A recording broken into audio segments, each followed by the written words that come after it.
Hello friends, कैसे हो? I hope सब अच्छे होंगे। और बात करें अच्छे तो नहीं होंगे।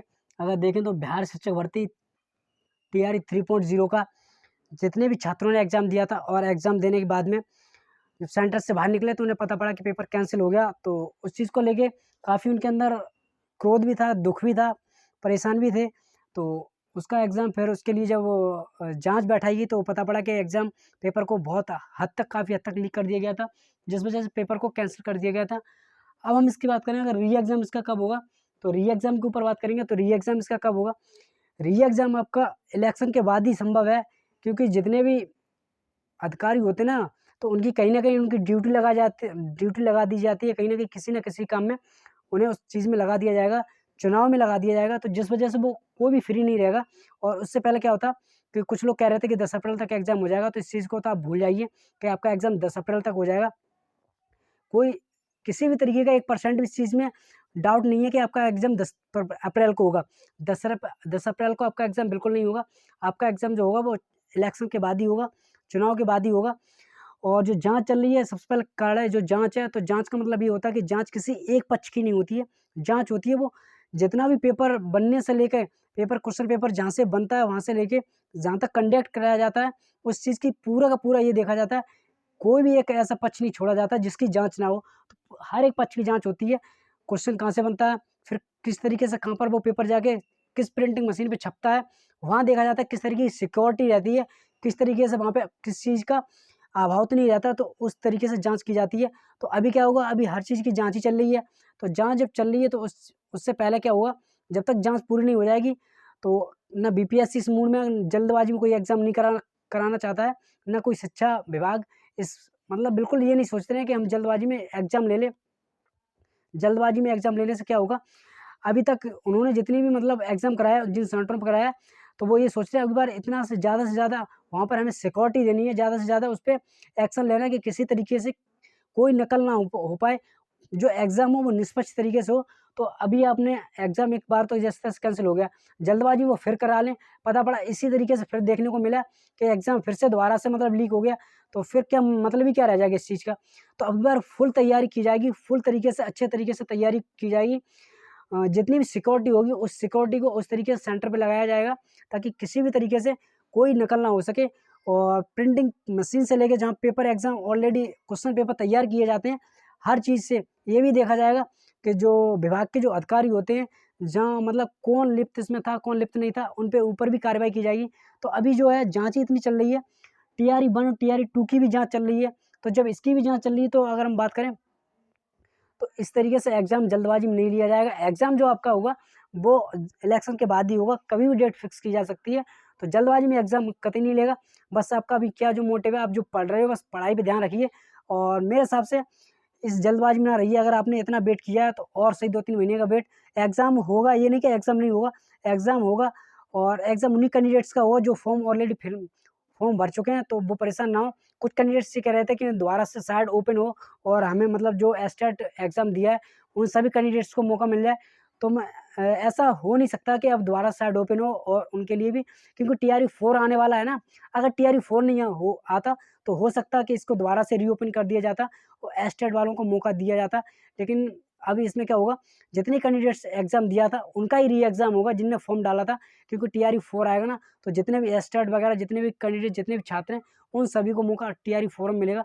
और टीआरई का जो वो नोटिफ़िकेशन है आपको, हो सकता है अगर इसका एग्ज़ाम होगा उसके थोड़ा लेट हो सकता है। ये नहीं कि वो टीआरई 4 नहीं आएगा, टीआरई 4 के ऊपर भी तैयारी चल रही है। और टीआरई 4 है, वो थोड़ा बहुत लेट हो जाएगा, 1-2 महीने ज़रूर लेट हो जाएगा, क्योंकि इसका एग्ज़ाम ही अब जब इसका अगर अभी तक तो इसका आंसर की रिज़ल्ट वगैरह भी इसकी तैयारी हो जाती है टीआरई 3 की आने की। तो क्योंकि उन्होंने बोला था कि अप्रैल तक हम जॉइनिंग दे देंगे टीआरई 3 की, बट री एग्ज़ाम होने की वजह से अब तो ये और आगे चला गया है। तो इस वजह से टीआरई 4 भी थोड़ा आगे जाएगा। तो इसके लिए टेंशन आपको ये नहीं लेनी है। अगर बात करें पेपर कैसा आएगा, पेपर की बात करूँ तो पेपर हम आपको बता दें ना, हम बता सकते हैं पेपर कैसा आएगा, ना कोई यूट्यूबर बता सकता है कि पेपर कैसा आएगा। जब एग्ज़ाम में बैठते हैं ना, जब पेपर सामने आता है तभी पता पड़ता है कि पेपर ऐसा आया है। तो इस वजह से पेपर की टेंशन ना लें। बस वो कहते नहीं कि युद्ध में जाने से पहले दुश्मन को मतलब कमज़ोर ना समझें। दुश्मन को कमज़ोर समझने से पहले खुद की तैयारी इतनी करके जाएँ, हो सकता है वो किस तरीके से आपसे क्या चीज़ पूछ ले। तो इसी तरीके से एग्ज़ाम पैटर्न की ये ना पूछें कि पेपर हार्ड आएगा, इजी आएगा, किस तरीके से। टीआरई पीआरटी का देखा आपने किस तरीके से आया था लैंग्वेज का।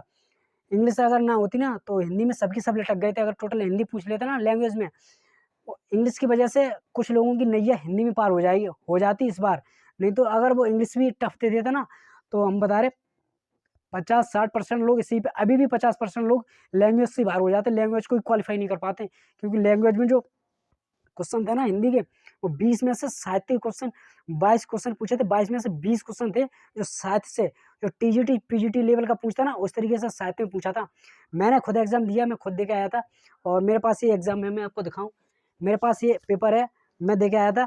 तो मैं अगर अपनी बात करूँ तो मेरे 83 क्वेश्चन सही हो रहे थे, मैं चेक किया था आगे, तो 83 क्वेश्चन मेरा सही हो रहा था। लेकिन अगर लैंग्वेज की बात करें तो लैंग्वेज में मैं खुद इतना कन्फ्यूज था, खुद इतना मेरा लैंग्वेज में क्वेश्चन, मैं लैंग्वेज अगर बात करें तो मेरा, अगर दोनों बात करें लैंग्वेज के अंदर, तो मेरा अगर खूब क्वेश्चन सही होता तो 30 में से 12-13 क्वेश्चन अगर सही होता तो होता ना, इससे ज़्यादा मेरा क्वेश्चन नहीं सही होता। जो है ऑथेंटिक है, रियल बता रहा हूँ मैं, ये नहीं है कि मैं आपको बता दूँ 30 में से मेरा 25 सही हो जाता, 28 सही हो जाता, नहीं होता। 12-13 मेरा क्वेश्चन मैक्सिमम सही हो जाता अगर खूब होता। तो लैंग्वेज खुद इतना टफ थी, और बात करें तो इस वजह से हो सकता है इस बार जो एग्ज़ाम में पूछे वो लैंग्वेज और व्याकरण दोनों चीज़ों को मिक्स करके पूछे। तो अपनी तैयारी को तैयार रखिए, लैंग्वेज को भी पकड़ मजबूत करके जाइए। ये नहीं कि आप लैंग्वेज को छोड़ देंगे। पहले क्या होता है, बहुत से लोगों ने कहा लैंग्वेज तो छोड़ देंगे, लैंग्वेज तो वैसे ही हो जाएगा, 9 नंबर लाना है, क्या ज़्यादा लाना है। लेकिन अब इस चक्कर में ना रहिए, एक बार आपको मौका मिल गया, पेपर कैंसिल हो गया।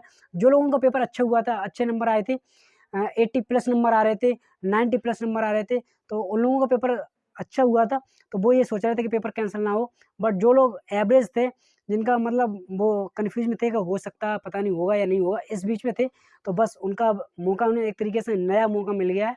वो कहते नहीं कि अगर कैच छूट जाता है क्रिकेट में तो ये कहते हैं कि जीवन दान मिल गया। तो जो कैंडिडेट लटक रहे थे, उनका मतलब कन्फ्यूजन में थे कि हो सकता है या नहीं हो सकता, इस मतलब ये परिस्थिति थी उनके बीच में, तो उन्हें एक नया जीवन दान मिल गया। इस बार आपको क्या है, मौका भी मिल गया पढ़ने के लिए आपको। तो पहले क्या करना है, जो आप पहले पढ़ाई की थी उसका एक बार अच्छे से रिवीजन मार दो, जितना मार्क्स को अच्छे से आपको एक बार कंफर्म हो जाए कि हाँ, ये जितना मैंने पहले पढ़ा था उसका रिवीजन कंफर्म हो गया, पक्का हो गया। यहाँ से अगर क्वेश्चन आएगा तो बाहर नहीं निकलेगा। उसके बाद में आप जितना नया पढ़ना चाहो उतना नया पढ़ो, कोई दिक्कत नहीं है, नया पढ़ लो। तो तैयारी पे इस तरीके से फोकस करके जाइए। कोई नहीं बता सकता पेपर हार्ड आएगा, ईजी आएगा, पेपर बनाने वाले के ऊपर डिपेंड करता है। और सीबीएसई किस तरीके से अपना बोलता है कि उन्हें इस तरीके से पेपर बनाओ, कौन सी कंपनी अब इसका ठेका लगेगी, कौन सी कंपनी को इसका ऑर्डर दिया जाएगा पेपर बनाने के लिए, वो जाने के किस तरीके से पेपर बनाए। इसलिए हम और आप कुछ नहीं कह सकते कि पेपर किस तरीके से आएगा। बस आपका जितना काम है कि आप बस अपनी तैयारी फोकस कीजिए।